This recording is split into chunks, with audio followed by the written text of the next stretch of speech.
Main kendang kempul karo mangan sate, mangan lumpia teko Cikini. Apa ade awak dhewe kumpul ndek kene soale ana Pak Rohani. Assalamualaikum Pak Rohani. Waalaikumsalam warahmatullahi wabarakatuh. MM ini memang betul magister manajemen atau Ya, yang pasti saya sekolah betulan.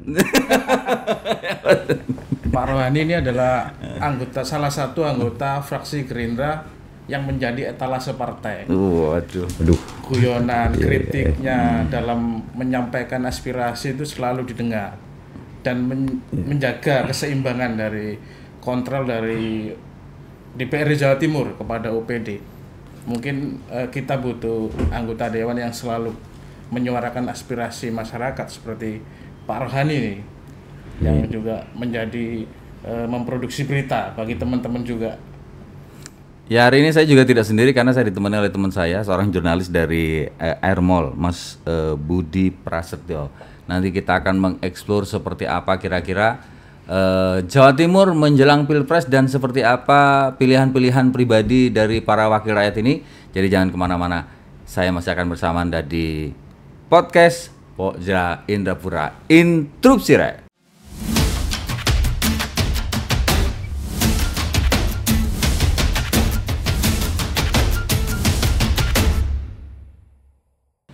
Dulur, salah satu tugas dari Pak Rohani adalah wakil rakyat, seperti juga yang dikatakan oleh Mas Budi tadi, bahwa tugas utama dari wakil rakyat ini adalah memastikan kondisi dari masyarakat ini sesuai dengan rule-nya. Dan Mas Budi tadi juga mengatakan Pak Rohani ini adalah etalase. Jualan apa sampean? Sebagai wakil rakyat, beliau adalah Wakil Ketua Komisi A DPRD Provinsi Jawa Timur yang tentu salah satunya adalah melakukan pemantauan terhadap pelaksanaan pemilu, karena di situ tugas dari wakil rakyat untuk memastikan bahwa pemilu ini lancar, tidak ada keberpihakan dari pihak-pihak yang memang harus netral dan lain sebagainya. Baik, kita segera ke Pak Rohani. Sehat ya? Alhamdulillah. Pak Rohani ya. Pakai jaket ngikuti saya atau karena memang Ya, agak waktunya makan siang. Setiap waktunya makan siang selalu ceria. Kita ke pemilu dulu ya. Kalau Komisi A sendiri selama ini apa sih yang dilakukan terkait dengan Pilpres dan kegiatan-kegiatan yang ada hubungannya dengan pemilu hari ini, Pak Rohani? Ya, saya pikir bahwa tanggung jawab elit secara umum kita yang di legislatif maupun mulai tingkat pusat sampai daerah sama adalah bagaimana memastikan pemilu ini berlangsung dengan dingin, dengan kemudian ikatan persaudaraan, persahabatan yang luar biasa, sehingga kemudian masyarakat tidak menjadi korban dari sebuah proses politik ini. Sebenarnya itu saja yang harus kemudian dipastikan, khususnya kami yang di Komisi Bidang Pemerintahan dan Hukum. Apa yang sudah dilakukan selama ini untuk memastikan ya seperti yang sampean? Ya tentu harus ada semacam contoh lah, contoh mencontohkan bahwa kita ini bisa berbeda. Bagaimanapun seperti saya dan rekan-rekan yang lain itu akan banyak kemudian pengikut-pengikutnya. Nah, yang paling real menurut saya memberikan contoh bahwa mereka yang berkontestasi baik di Pilpres maupun Pileg adalah orang-orang yang Allah pilih sudah untuk menjadi bagian dari kontestasi itu. Artinya mereka benar-benar orang-orang yang terbaik, sehingga kemudian model gagasan yang disampaikan kepada masyarakat haruslah dalam konteks satu, jangan sampai ada fitnah, jangan sampai kemudian ada hoax yang kemudian membenarkan hanya untuk membenarkan pilihannya, kemudian melakukan segala cara untuk melakukan berita-berita bohong dan sebagainya. Saya pikir tugas kita di situ bahwa ayo kita unggulkan calon kita, tapi jangan kemudian rendahkan calon yang lain.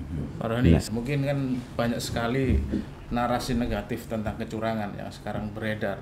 Sejauh mana Anda melihat di Jawa Timur ini, potensi kecurangan dan penyelenggaraan pemilu sendiri melihatnya seperti apa? Apa itu hanya sekedar hoax yang disuarakan untuk mendowngrade proses pemilu, atau memang ada potensi sendiri di Jawa Timur? Saya pikir gini Mas, bahwa kita ini punya instrumen pada semua pos itu. Kalau kemudian bicara kecurangan, ada Bawaslu, ada kemudian bisa ke DPRD juga sebagai fungsi kontrol secara umum.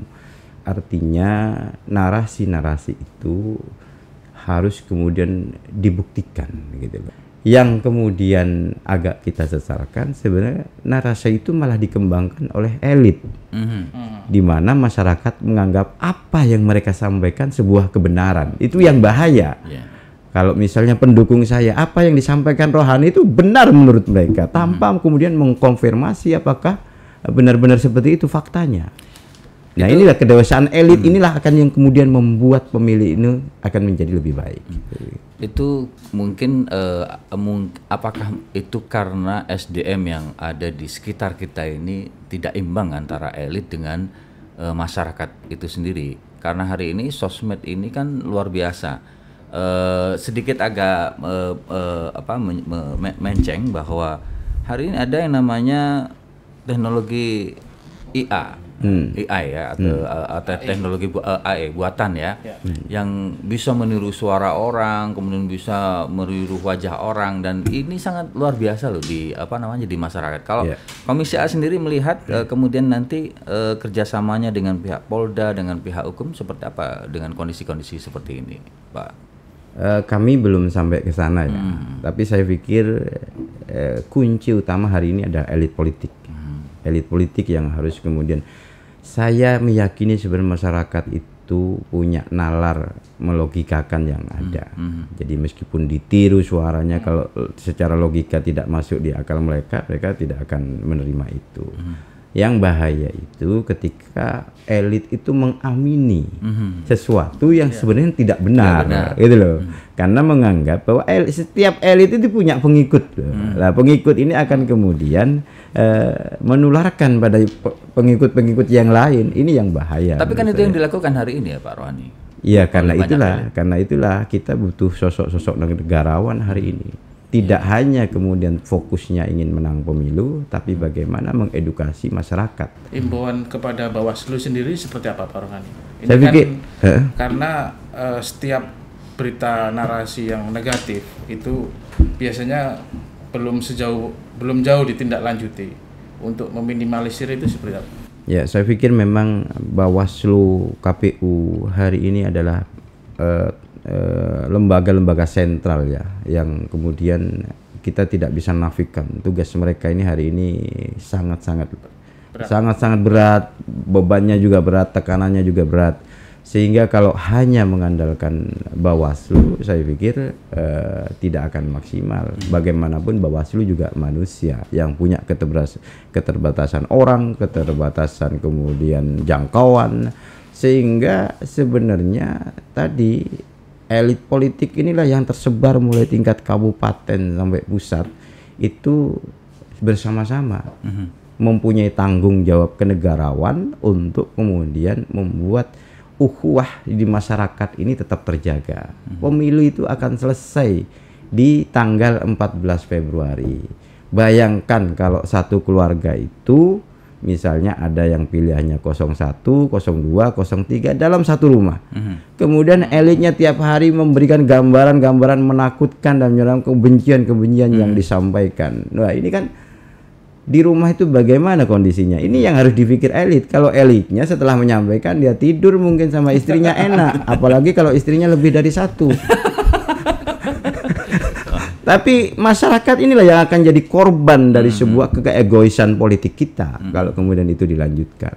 Kalau Pak Rohani sendiri melihat hari ini seperti apa pemilu dibandingkan tahun yang lalu atau pemilu sebelumnya? Ya, saya ikut pemilu mendampingi Pak Prabowo itu mulai 2009 ketika beliau menjadi wakilnya Bu Mega, dan harus kita syukuri hari ini dua pemilu kemarin khususnya 2019 itu sangat keras. sangat tajam apa itu, kemudian polarisasi Ya. apa itu yang terjadi, dan saya melihat hari ini tidak kemudian ternampakkan. Dan saya melihat peran itu juga diambil oleh Pak Jokowi, menurut saya kenegarawan beliau luar biasa. Ya, ya. Sehingga hari ini orang itu fokusnya ke Pak Jokowi. Tokoh sentral. Tokoh sentral itu ya. Sehingga karena berbahaya sekali gitu. Polarisasi yang dilakukan itu sangat berbahaya bagi keutuhan negara kita. Di bawah kalau Pak Rohani melihat dibandingkan dengan sebelumnya, lebih runcing mana kondisinya sekarang dengan yang sebelumnya? Saya pikir yang kemarin lebih runcing. lebih runcing. Atau sekarang masyarakat sudah mulai tahu bahwa sebenarnya ini hanya gimmick saja, mereka yang main dengan segala macam berita, video, sosmed dan lain sebagainya seperti itu. Ya, yang bahaya memang narasi yang disampaikan oleh tokoh-tokoh yang kami harapkan untuk kemudian menjadi pemikiran kita ketika suatu proses pemilu ini dihubungkan dengan keimanan seseorang. Kalau saya tidak milih yang ini berarti saya kurang beriman. Kalau yang milih seperti ini, klaim-klaim seperti itu akan kemudian ditangkap oleh publik itu sebagai sebuah inilah menurut saya yang akan memunculkan keresahan itu, gitu loh. Karena apa? Mohon maaf, kita ini harus menyadari yang di bawah itu kadang informasi yang disampaikan ditelan mentah-mentah. Ya. Berarti isu-isu SARA masih menjadi jualan ya? Saya melihat masih ada beberapa yang seperti itu, dan saya sangat menyayangkan. Padahal selalu kita sampaikan bahwa yang berkontestasi adalah tokoh-tokoh terbaik. Di belakangnya kurang-kurang juga semua baik tokoh-tokoh terbaik juga ada di belakang, apalagi di Pilpres 01, 02, 03, habaibnya juga ada semua di belakang, kiainya sudah apa. Ketika bicara 02, kalau saya dianggap kurang beriman, apakah kemudian saya menganggap saya lebih baik dari Habib Lutfi? Juga tidak, gitu. Artinya seharusnya memang bicara kontestasi adalah bicara gagasan, program. Ya. Itu yang harus dikedepankan, dan itu seharusnya lebih mencerdaskan.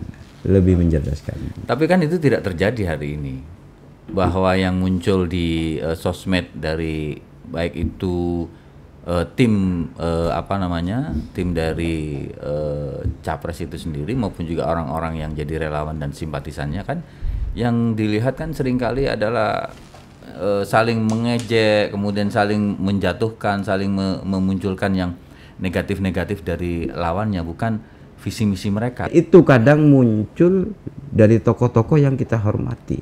Mereka tidak sadar bahwa mereka itu tokoh panutan yang di bawahnya itu mungkin berbeda pilihan. Jadi narasi-narasi itu kemudian membuat di bawah itu panas. Saya yakin kalau tokoh publik seperti dicontohkan oleh Buya Yahya, silakan unggulkan calonmu tapi jangan ejek calon yang lain. Semua berbicara seperti itu. Saya bahkan pernah melihat yang sudah diliris oleh rekan-rekan media, ada tokoh yang kemudian memberikan narasi yang jauh dari logika, di mana ada katanya HTI itu berkumpul di Partai Gelora yang hari ini ada di 02. Nah itu secara logika itu tidak masuk. Wong HTI itu yang membubarkan Pak Jokowi. Bagaimana mungkin akan mendukung anaknya Pak Jokowi? HTI itu tidak percaya demokrasi, bagaimana mungkin akan bikin partai politik? Kalau Anda melihat sejauh ini Bawaslu apa sudah maksimal dalam mengurangi potensi-potensi itu? Makin hari kan makin keras pertarungan, terus isu-isu seperti itu di media sosial juga. Apakah sudah ada langkah konkret atau masih standar-standar aja? Saya melihat Bawaslu hari ini hanya terfokus pada hal-hal yang nampak, yang dilaporkan, yang lebih pasif. Jadi kerjanya nunggu dilaporin gitu ya? Dilaporin. Sebenarnya. Tapi kan anggarannya besar Bawaslu itu, Pak. Tapi juga harus kita pahami mereka mungkin punya apa ya, saya nggak tahu juga. Instrumennya tidak banyak. Instrumen prioritas khususnya yang bekerja di sektor cyber ini kan, saya pikir kalau bisa dikatakan tidak ada mungkin. Iya. yang ada, sehingga kemudian memfilter informasi yang di publik ini segitu bebasnya kemudian narasi-narasi yang menebarkan kebencian. Intinya pencegahan itu harus dibangun, diperkuat, karena Harusnya kalau sudah terjadi kalau sudah terjadi terus kita minimalisir kan sulit. Iya. Berarti kan harus ada pencegahan ya awal. harusnya memang Bawaslu bekerja sama lebih masif dengan kepolisian, pihak kepolisian. Tapi persoalannya kan sebenarnya kalau kondisi seperti ini harusnya mereka-mereka yang ada di aparatur pemerintah, kemudian juga hukum ada kepolisian, ada kejaksaan seperti itu kan harusnya kan punya peran yang besar di pemilu ini. Tapi kok kelihatannya kok tiarap atau tidur gitu ya, Pak ya. Kita sudah banyak bicara harusnya ini. Harus. Karena kita melihat kayak ini kayak konser gitu ya. Konser kemudian ada orang lempar batu, lempar air gitu ya. Tapi pihak-pihak yang seharusnya mengatakan jangan seperti itu diam, karena saya melihat kesan kok kayak takut ya nanti kalau misalnya bergerak nanti dipikirnya lebih condong ke sini. Netralitas itu sebenarnya seperti apa sih yang harusnya disampaikan dalam pemilu sekarang ini? Saya tetap berhusnudzon ya pada rekan-rekan di Bawaslu, pihak kepolisian. Saya yakin mereka hari ini bebannya sangat luar biasa beratnya untuk sampai dengan saat ini. Kalau bicara terkait dengan apa itu pelanggaran, ya dengan saya sampaikan di awal, dengan banyaknya komponen yang terlibat, tidak ada yang bisa menafikan bahwa tidak akan ada pelanggaran. Tapi menjaga, mengontrol sampai dengan saat ini untuk tetap suasana pemilu itu nyaman, saya pikir masih dalam tataran kendali lah. Cuman memang harus ada perhatian khusus terhadap pergerakan yang ada di media sosial. Kalau menurut jenengan pihak penyelenggara pemilu dan pengontrol dalam arti Bawaslu dan KPU apa sudah netral, menunjukkan netralitasnya? Mungkin dalam menindak satu pasangan atau paslon lain sudah menempatkan posisi yang sama sejauh ini? Saya pikir iya. Sudah berjalan sesuai rule-nya. Contohnya Mas Gibran aja dipanggil anak presiden. Jadi saya tidak meragukan netralitas mereka. Cuman memang keterbatasan dan kemampuan personil, keterbatasan kemampuan sumber daya manusia ya harus kita sadari. Wong yang PTSL di daerah-daerah ini direkrutnya aja kan yang penting dapat. Ada yang mau ikut saja sudah alhamdulillah kan gitu. Artinya apa? Ya kita harus menempatkan semua itu punya peranan hari ini. Politisi punya peranan untuk memberikan tanggung jawab. Kadang mohon maaf politisi ini juga kadang sepanjang kemudian itu menguntungkan, ada berita salah dibiarkan saja kadang. Iya. Padahal kita sendiri tahu, oh ini berita ini tidak benar.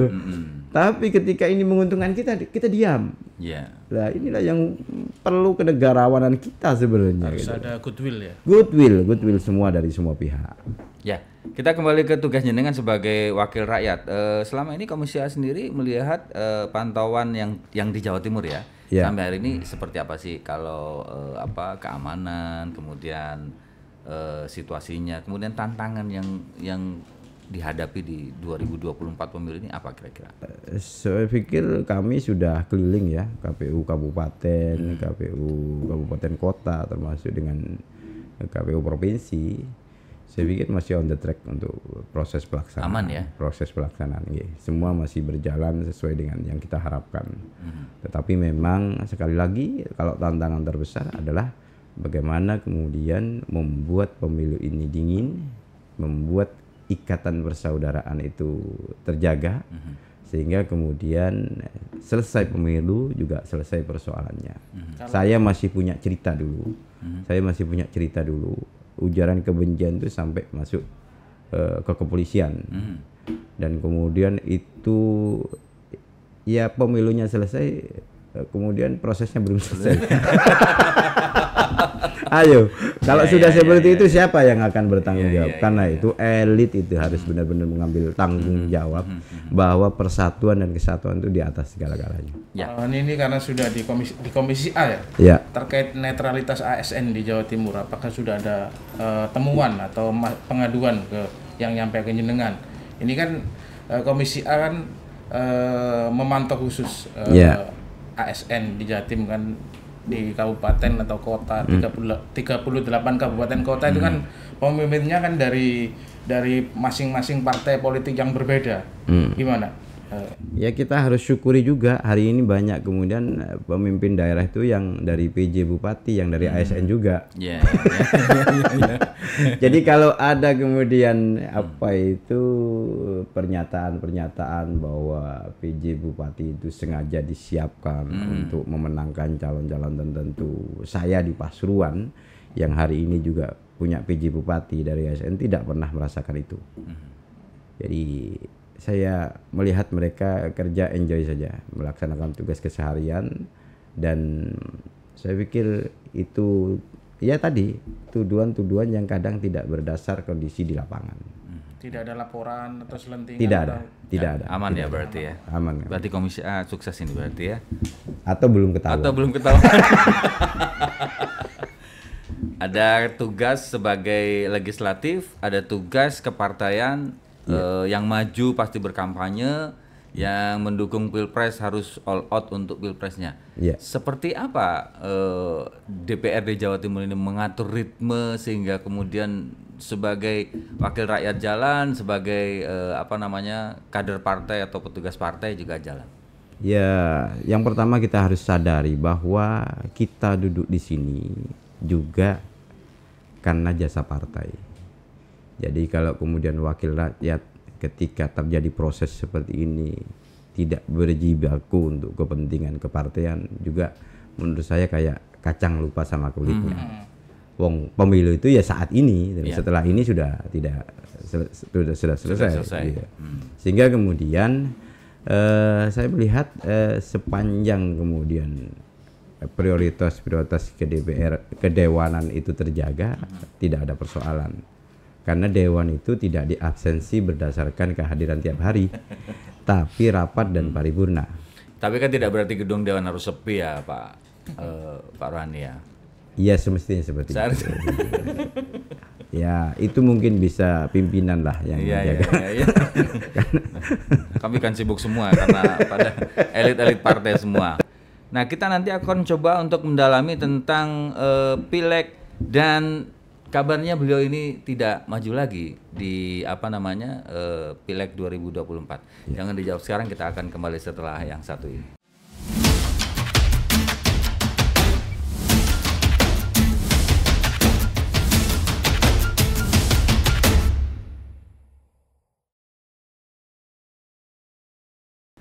Dulur, di sesi yang kedua ini kita akan mencoba untuk mengeksplor lagi tentang Pileg dan Pilpres ya secara lebih mendalam. Bagi seorang kader partai, menjadi caleg itu menjadi sesuatu yang luar biasa dan seringkali menjadi cita-cita. Dan menjadi anggota dewan dan duduk di kursi wakil rakyat di lembaga yang ada di Indrapura maupun di kabupaten kota itu menjadi sebuah kehormatan. Tapi anehnya, beliau ini ternyata tidak terlalu ambisi untuk duduk kembali menjadi wakil rakyat. Kita bakal kangen nanti 2024 ini. Ya. Kenapa kok nggak maju lagi? Ada masalah apa Anda dengan partai, atau mungkin juga tidak maju lagi atau tidak dimajukan lagi sebenarnya? Ya. Ini bikin ruangannya tambah panas.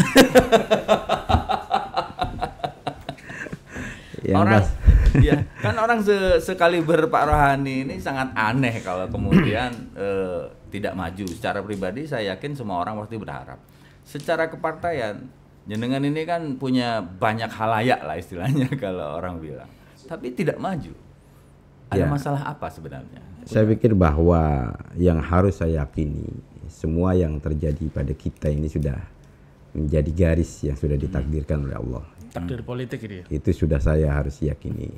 Saya memulai karir ini yang pernah saya sampaikan ke jenengan, dari orang yang tidak terprediksi menjadi seorang anggota DPRD sampai menjadi anggota DPRD. Sehingga kalau hari ini pun saya kemudian tidak menjadi bagian yang akan berkonsultasi secara langsung untuk diri saya pikir itu biasa saja, lumrah saja. Biasa saja. Biasa saja, lumrah saja. Kita biasanya di mana biasanya itu? Ya saya menjadi anggota DPRD 3 periode itu sudah saya syukuri. Sudah saya syukuri. Banyak orang yang kemudian mencalonkan diri 1, 2, 3, 4 gak jadi-jadi juga ada. Saya selama mencalonkan diri itu tidak pernah gak jadi. Jadi kalau kemudian hari ini saya kemudian tidak ditakdirkan masuk dalam yang berprestasi, mungkin karena sayangnya Allah saja. Bisa jadi ketika saya maju, saya bisa gak jadi. Pak Rohani. Sorry ya. Saya agak aneh mendengar pernyataannya jenengan ini sebagai seorang politisi yang sudah lama ya di partai, dan prestasi tertinggi bagi seorang kader itu pasti adalah menjadi wakil rakyat, anggota dewan, ya, pengurus partai lah seperti itu. Salah. Salahnya di mana? Salah. Prestasi tertinggi bagi kader partai ketika dia mampu membanggakan orang-orang yang mendukungnya. Dan insya Allah semoga dari yang saya terima, saya menjadi bagian dari itu. Dan masyarakat kan masih pingin jenengan banggakan gitu loh. Ya, tetapi tentu saya juga harus mengedukasi keluarga tentang arti sebuah loyalitas, tentang arti sebuah konsistensi dan komitmen, tentang arti bahwa semua pilihan itu ada risikonya. Dan itu yang saya ambil hari ini. Tapi kan di luaran yang kita dengar kan ada persaingan lah di internal partai, sehingga kemudian Pak Rohani ini harus rela untuk tidak ikut di kontestasi di Pileg 2024. Apa seperti itu? Kalau urusan persaingan, mana ada partai yang tidak bersaing di internalnya, Mas? Saya mau tanya di mana partai yang ada persaingan. Tetapi itu membuktikan bahwa mereka itu tidak mampu melawan saya. Kalau mereka merasa mampu melawan saya, ya enteng saja, silahkan Rohani masuk, kan gitu. Berarti Pak Rohani ini tidak boleh masuk. Mancing-mancingnya luar biasa. Tapi begini, saya mengambil hikmah yang luar biasa. Saya hari H malam mau penetapan DPT itu ada beberapa kolega yang telepon saya. Mengusulkan pindah partai dan segala macam. Dan waktu telepon itu berbunyi dan istri saya dengar, beliau nangis. Istri saya menyampaikan, kasihan Pak Prabowo. Artinya di situ keberhasilan saya mendidik keluarga untuk tidak mudah berpindah posisi hanya karena posisi. Artinya dengan segala risiko kami siap sekeluarga untuk kemudian dengan risiko, asalkan jangan menjadi pengkhianatnya Pak Prabowo. Itu yang luar biasa dari istri saya, bukan saya. Saya hanya menyampaikan ulang yang terjadi malam itu. Pak Rohani ini kan terbiasa melakukan kerja-kerja politik ya. Ketika menjadi anggota DPRD Pasuruan maupun DPRD Jatim. Pasca 2024 nanti sudah ada gambaran ini nanti apa yang dikerjakan nanti. Saya selama hidup tidak pernah punya gambaran, Mas. Karena kalau punya gambaran berarti saya mengambil posisinya Allah nanti.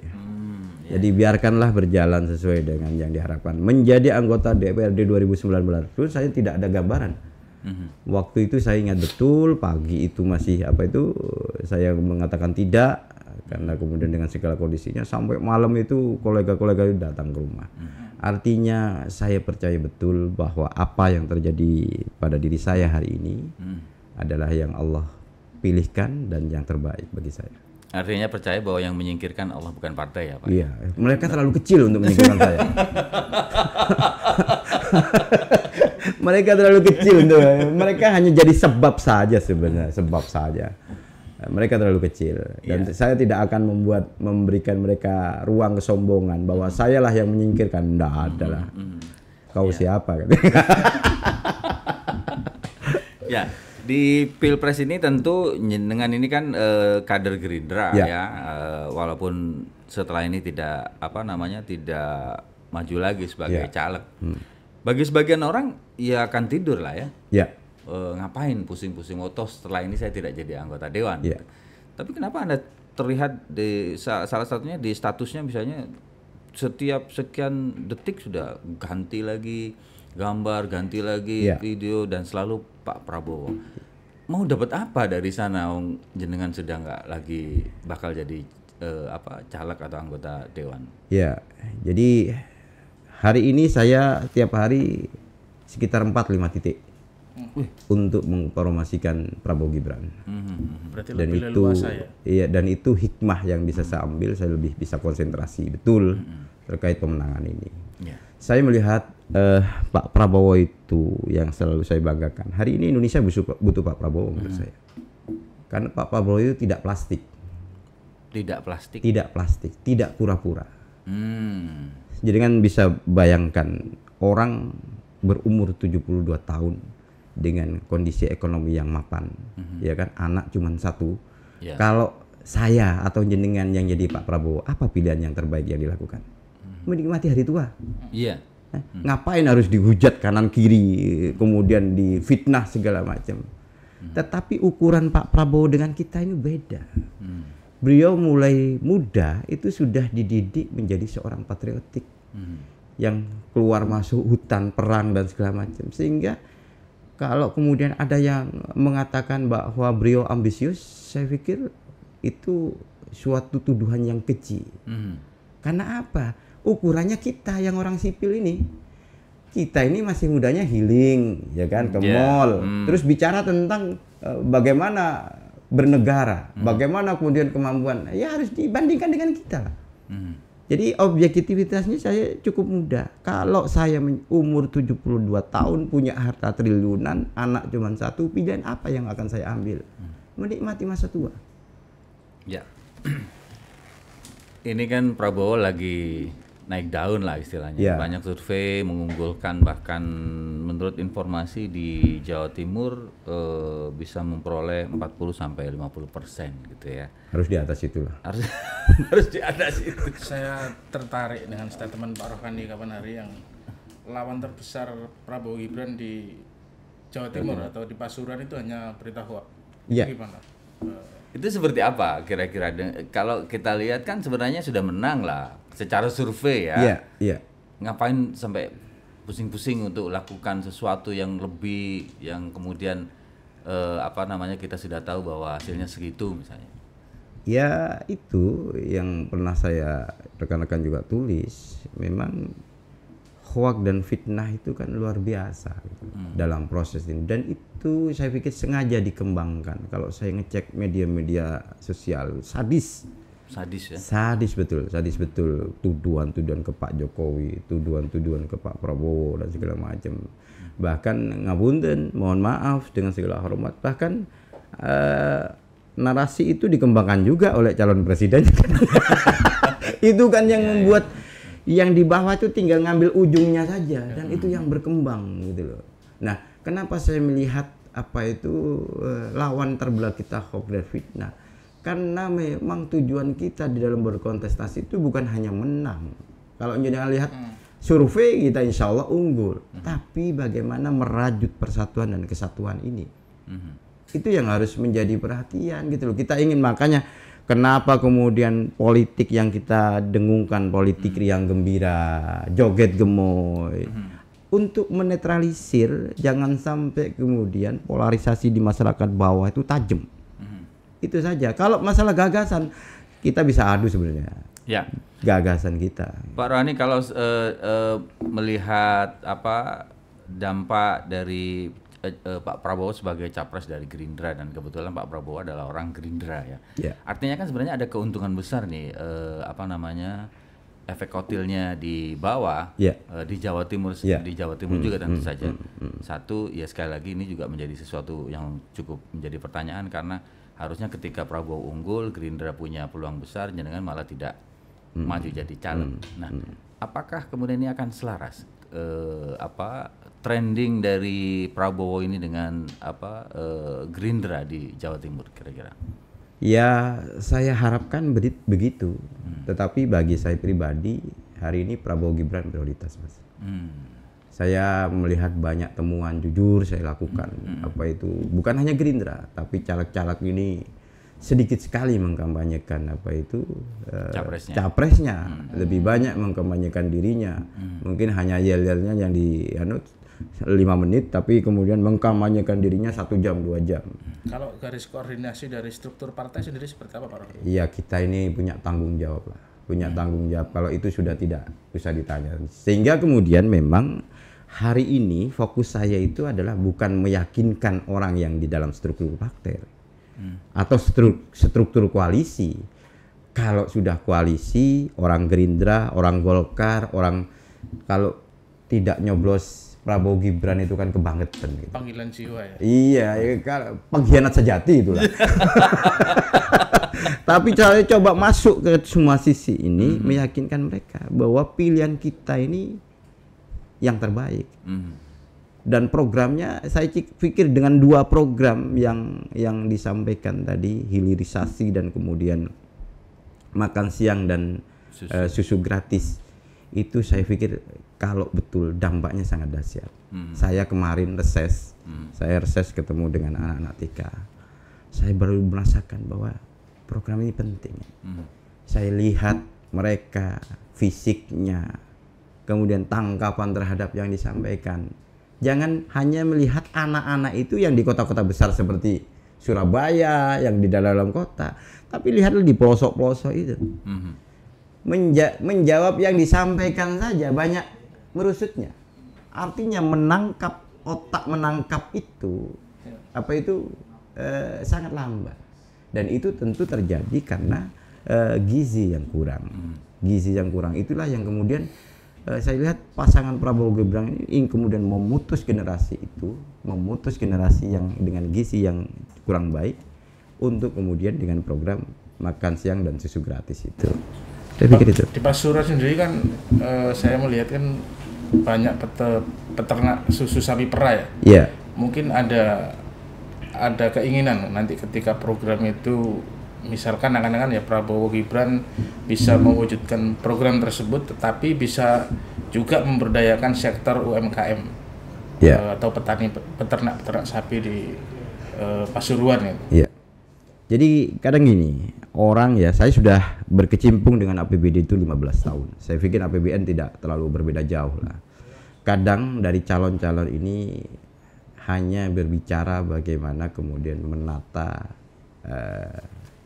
belanja.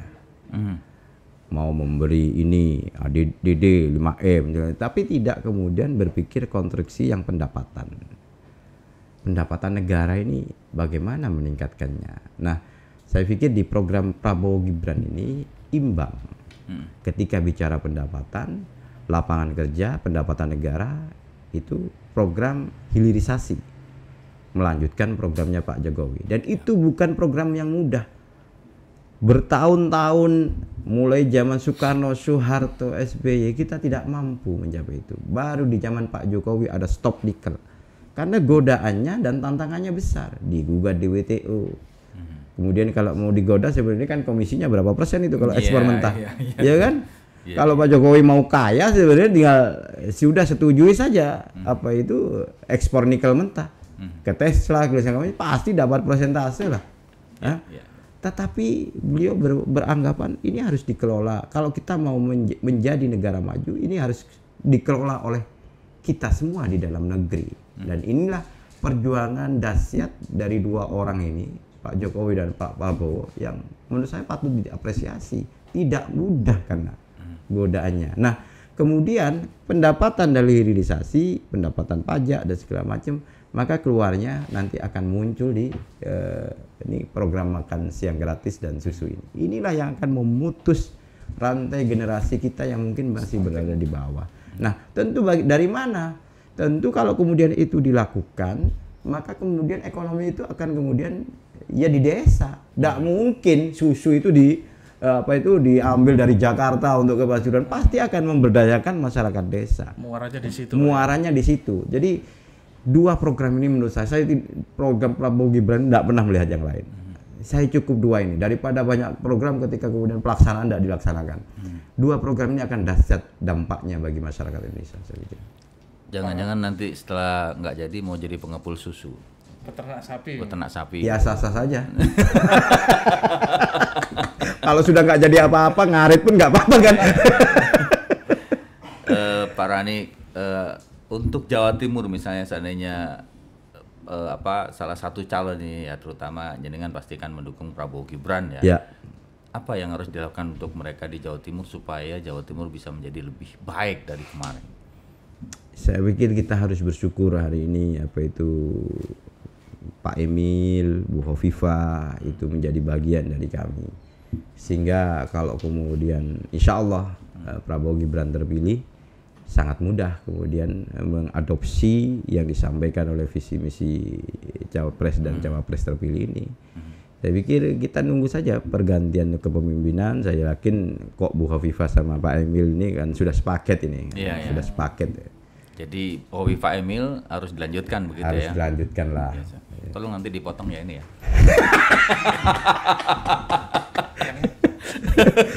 Karena hari ini sepertinya tidak ada lawan yang sebanding. Okay. Kan? Harus diakui itu real di lapangan. Berarti Gerindra akan mengusung, indikasinya juga akan mendukung Hovifah. Bukan indikasinya, rekomendasinya sudah keluar untuk mereka. Oh iya.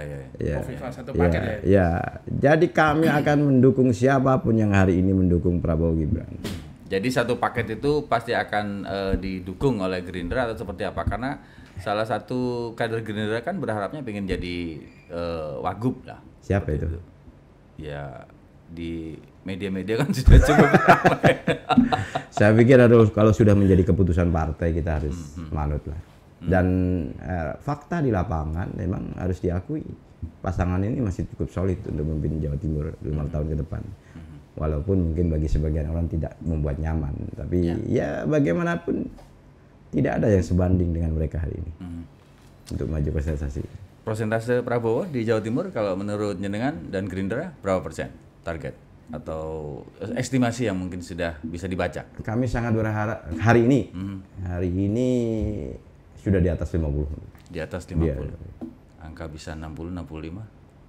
Realistis menurut saya 60%. 60% ya. Oke. Dan nanti bisa ngumpul sama Pogja lagi kalau sudah keluar Jawa Timur. Iya. Terakhir, apa yang akan jenengan lakukan setelah nanti tidak menjadi anggota Dewan atau Wakil Rakyat? Ya, saya tidak bisa menebak-nebak, Mas. Saya hanya ikuti garisnya Allah saja. Tetapi yang saya kemudian cukup bahagia bahwa saya mendidik keluarga selama 15 tahun itu untuk bersahaja. Untuk bersahaja, memberikan fakta bahwa yang menjadi anggota DPRD itu hanya suamimu, bapakmu. Kau adalah tetap warga desa yang tidak boleh kemudian menganggap dirimu lebih dari yang lain. Sehingga hari ini ketika mungkin terjadi transisi, kami tidak akan terlalu mengalami yang terlalu berlebih seperti yang lain. Karena kami sudah biasa. Istri saya itu, Mas, kalau belanja itu 100.000 pun itu dia sudah mesti izin saya dulu, atau meskipun saya tidak pernah melarang apapun itu, tetapi bagi dia itu hidup sederhana dan itu sudah kami didik untuk keluarga. Jadi saya tidak bisa berandai-andai, saya ikuti saja jalan Allah seperti apa. Harapan Pak Rohani terhadap teman-teman Komisi A sendiri atau wakil rakyat yang ada di DPRD Jawa Timur, apa nih yang harus dilakukan di pemilu kali ini dan nantinya kalau misalnya mereka terpilih lagi? Ya, saya berharap kolega-kolega yang baik terhadap saya terpilih kembali. Oh amin. Ya, jadi harus ditambah ya robbal alamin. Tetapi yang paling penting selagi ada kesempatan maka harus dimaksimalkan. Kita seringkali merasa malu ketika DPRD itu dianggap sebagai mitra yang kadang berada di bawah dari sisi eksekutif. Itu yang selalu saya tolak. Saya bersikap keras bukan pada bagaimana kemudian merasa lebih baik atau enggak, tetapi menempatkan kita sendiri pada posisi yang seharusnya sejajar dan mengontrol mereka. Jadi jangan kemudian karena kepentingan personal, kepentingan kelompok, kemudian marwah DPRD ini dikorbankan. Karena itu saya setiap rapat tidak pernah kemudian menundukkan kepala hanya untuk sebuah kepentingan. Bolehlah kepentingan saya itu sudah saya abaikan, tetapi marwah sebagai anggota dewan, marwah lembaga ini harus tetap dijaga. Kalau menurut Pak Rohani di penghujung pemerintahan Khofifah Emil di tahun kelima ini ya, program-program apa yang perlu mendapatkan optimalisasi yang masih belum maksimal? Mungkin di OPD mana? Selaku Komisi A.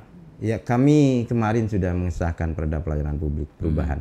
Saya pikir tugas utama kita, pemerintahan dan kita adalah bagaimana kemudian memberikan pelayanan yang terbaik kepada masyarakat. Publik itu harus diposisikan sebagai raja dengan kondisi Jawa Timur yang luasan wilayahnya sangat luas ini. Tidak mungkin orang itu datang semua ke Surabaya. Nah, inilah kerja keras yang harus disampaikan, yang harus dipimpin langsung oleh Ibu Khofifah dan Pak Emil, bahwa pelayanan publik ini harus menjadi prioritas. Saya tertarik dengan program Satu Data ya. Program Satu Data. Mungkin salah satu yang menjadi sorotan Komisi A, Big Data, Big yang Data. merupakan penyokong dari Nawabakti Satya. Sejauh ini apakah sudah memenuhi ekspektasi dari Komisi A? Saya pikir begini, bahwa program ini bukan program yang mudah gitu. Saya kenal program yang namanya e-government itu 10 tahun yang lalu di Kominfo. Sampai dengan saat ini juga jalan di tempat. Artinya ini program bagus, konsepnya bagus, targetnya bagus, tujuannya bagus. Tetapi kalau hanya yang memimpin setingkat OPD tidak akan jalan. Bayangkan seorang OPD akan memerintah OPD yang lain. Jadi sehingga kemudian komando ini minimal setingkat sekda yang mengambil, atau paling bagus juga gubernur atau wakil gubernur. Karena apa? Ini berkaitan dengan ego sektoral, berkaitan dengan juga data-data yang yang diberikan. Saya kemarin ketika kunjungan ke Gresik kalau nggak salah, ada temuan bahwa kita sudah saat ini USS di di perizinan. Tapi ada beberapa OPD provinsi ini yang belum kemudian mengimplementasikan USS itu. Bayangkan program pusat saja seperti itu, apalagi program daerah. Artinya ada beberapa yang memang merasa berat untuk melepas menjadi sebuah hal yang mudah, hal yang murah, hal yang transparan, yang itu kemudian menguntungkan publik. Karena itu gubernur dan wakil gubernur harus mengambil posisi memimpin itu. Saya pikir itu. Itu tantangan dari gubernur ke depan ya? Ya, tantangan Bu Khofifah dan Pak Emil di periode kedua. Berarti penyempurnaan program. Ya, oke.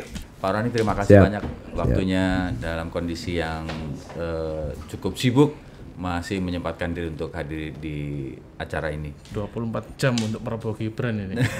Amin. Dulur, kayaknya kita harus sampai di sini. Terima kasih banyak untuk kebersamaannya, dan kita ketemu lagi di podcast yang lain, masih di podcast Interupsi Rek Pokja DPRD Provinsi Jawa Timur. Sampai jumpa lagi.